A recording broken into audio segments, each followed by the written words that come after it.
Hello and welcome to Wisdom Trek. This is Guthrie Chamberlain and I'm your guide to wisdom and creating a living legacy. Thank you for joining us for our 7-day-a-week, 7 Minutes of Wisdom podcast. This is day 85 of our trek.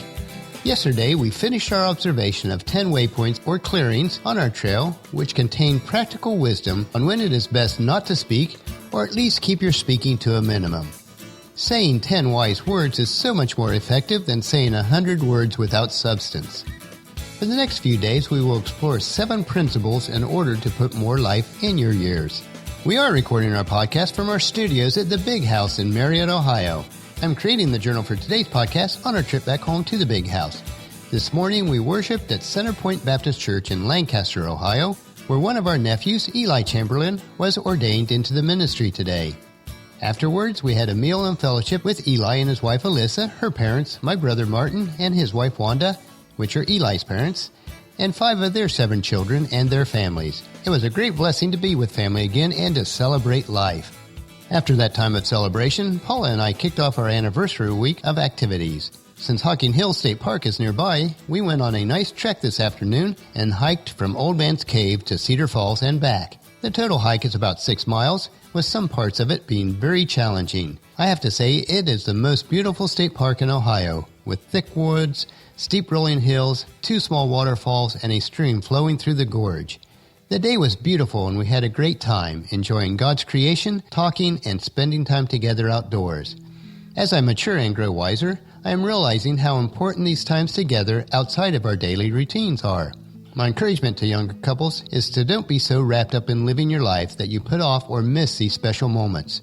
You don't have to spend much, if any, money to create great adventures. And it's not about spending money to go to an event, it's about spending time together, loving life. As we head out on our wisdom trek for today, the previous statements tie into the 7 trails that we will explore over the next few days. We will explore how to live each day to the fullest because in the end, it's not the years in your life that count, it's the life in your years. Jesus desires for us to live a life with abundance, a life lived fully. This is not a reference to material abundance, but internal abundance through Him. He does not want us to be robbed from the joy that is found in Him. In John 10:10, Jesus proclaimed, "The thief's purpose is to steal, kill, and destroy. My purpose is to give a rich and satisfying life." So today we will explore the first 2 trails. Trail number 1, your attitude is a choice. You are in control. Create a positive attitude. You might say, yes, I hear you, Guthrie, but how can I choose a positive attitude each moment of each day? Well, as with anything worthwhile, it will not be easy. It takes consistent persistence to create this habit. But here are 3 tips that may help. Number 1, wake up and pause. Each day when you open your eyes, you do have a choice. Choosing the path of a positive mindset empowers you to move through that day with a sense of joy, even on the bleakest day. Love yourself and be thankful. Find one thing that is positive about waking up. It could be the mere fact that you did wake up. Each day, choose to be positive about the day ahead. You are exchanging a day of life for what you fill this 24 hours with, so make it positive. Read something to start your day that inspires you, a daily devotional, for instance. Where your attention goes, your energy flows. Fill the beginning of your day with conscious choices that nourish your mind, body, and spirit in a positive way. Second tip would be to smile. Pick something that makes you smile. It could be a sound of the birds singing or a babbling brook.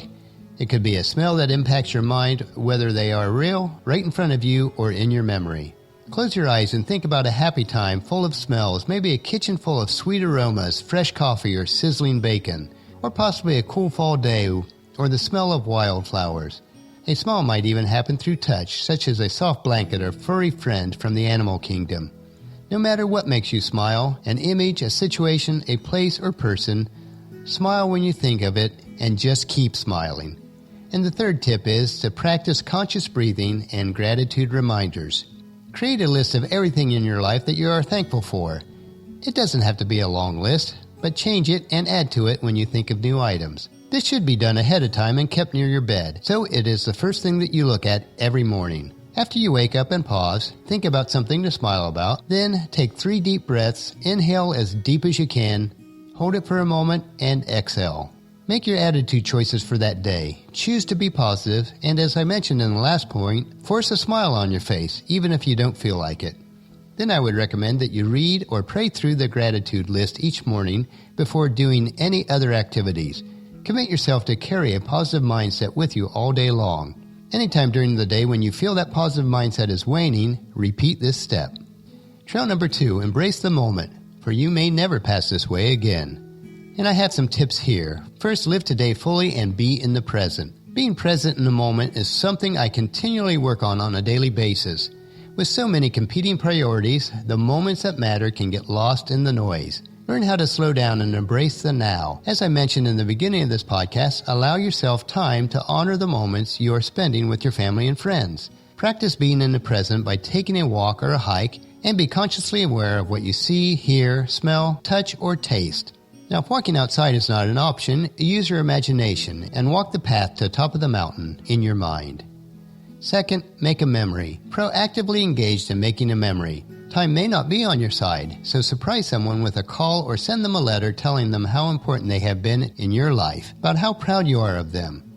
Be sure to take a picture in the midst of all this chaos, to capture these moments that document the love and the life that surrounds you. Be sure to tell stories to those who will carry on the family traditions. Storytelling is a strong tie between generations and will live in the memories of our loved ones forever. And third, do something that you have put on hold. We all have those things that we'll do someday. Well, make someday today. It doesn't have to cost you a fortune or be extravagant. It can be simple but rewarding. Read that book that you've wanted to read, or sign up for a class and learn a new skill or hobby. Make the choice to travel, if only outside to a local park. Taking the first step is the hardest thing to do. Be courageous to know that you can choose to do something for yourself, and do it now before the time is gone. Paul reminds us of this in his letter to the church at Ephesus, chapter 5, verse 16, when he says, making the most of every opportunity in these evil days.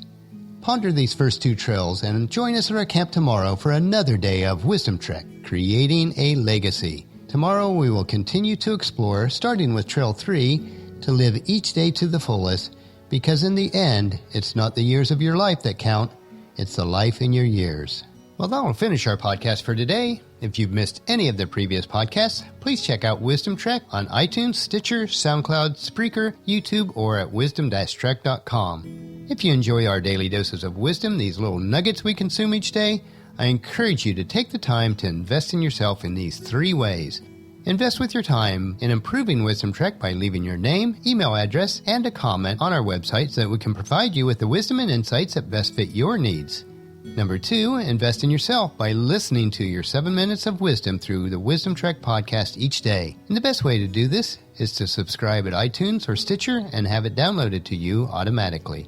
And third, invest in the lives of others by sharing with your family and friends, in person or online, to journey with us on our Wisdom Trek. And if you haven't done so already, please leave us a rating at iTunes or Stitcher so that we'll gain more exposure for others to join us on our Wisdom Trek.